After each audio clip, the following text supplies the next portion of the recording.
Good morning, my name is Diana. I am a nurse working for the NHS within the Hywel Dda Health Board, which incorporates Bronglais, Llangwili, Withybush and Llanelli. And with my team, I work on all sites. Within the tissue viability team, we look at the prevention and care of wounds within the hospital setting. For me, this is a very new role. I haven't even got my uniform yet. This is my old one.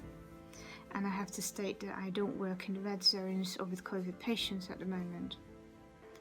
So I'm not allowed to film on location due to privacy and dignity regulations. So my studio will have to do.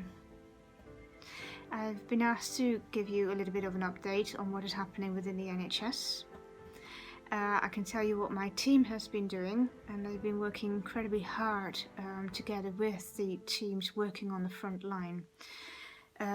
With so many nurses being redeployed at the moment and with the setup of the field hospitals, my team has been extensively involved with teaching, researching, advising, ordering equipment.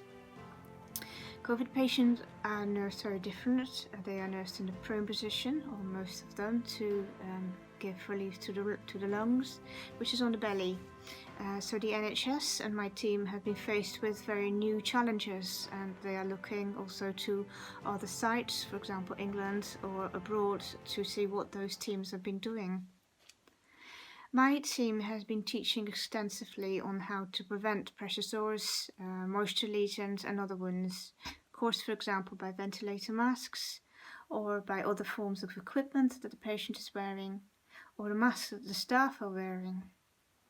They have been involved with ordering special mattresses and have created information boards and online courses for staff to access and to learn from.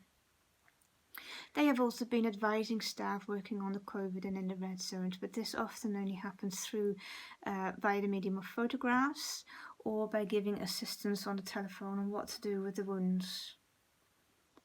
I have attended several of the teaching sessions, and one thing that really struck me is the variety of disciplines that have come together in order to fight this. I have been talking to physiotherapists, dietitians, podiatrists, heart failure nurses, nurses of all forms of disciplines, and many others.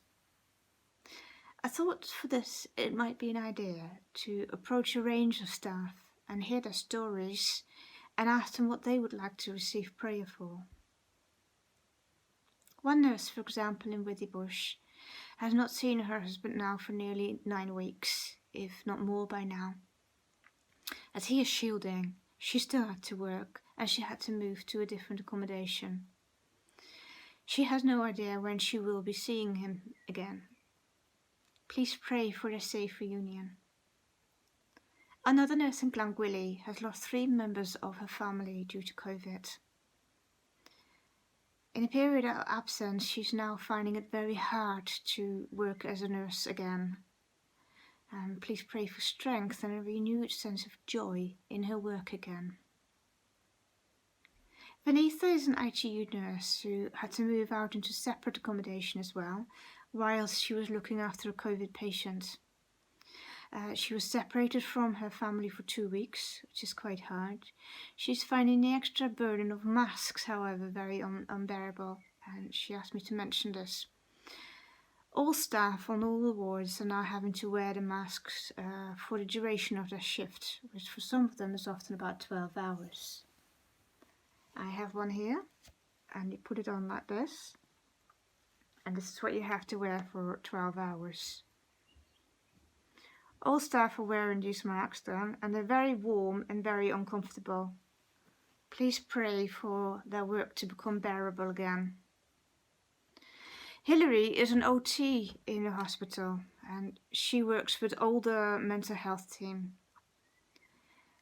working with people with dementia, anxiety, depression, psychosis and schizophrenia. Hilary has seen her job change drastically, and she cannot assess or care for her patients in their own home anymore, as she has to isolate herself. She now works on a rota basis either from home or in the hospital, and she finds this very isolating and lonely. She doesn't have the backup of the team right there and then, which obviously is hard. These times are very challenging for carers who are caring for their loved ones in isolation in their homes, and they're often elderly people as well. Her patients often don't understand what is happening and become more and more distressed, not trusting their environment, not trusting their loved ones, not trusting the medication that they are taking. And some are suffering from psychosis. Hilary was saying that one of her patients thought the virus was started by them, or they're expressing suicidal ideas.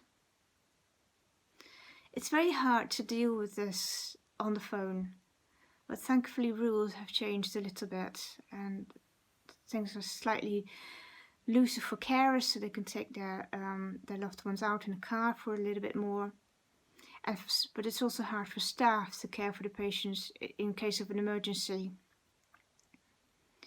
Hilary said that COVID-19 has highlighted the importance of interactions with others, patients, carers, loved ones, colleagues, and like many others, she said, I hope we all learn something from this in terms of the importance and kindness of caring for each other. I totally agree. On a positive note, Nicola, who is a CMU nurse, wanted to thank everyone for their donations to patients and staff, which was gratefully received. Nicola herself had to shield for a while, and this has brought her peace and calm.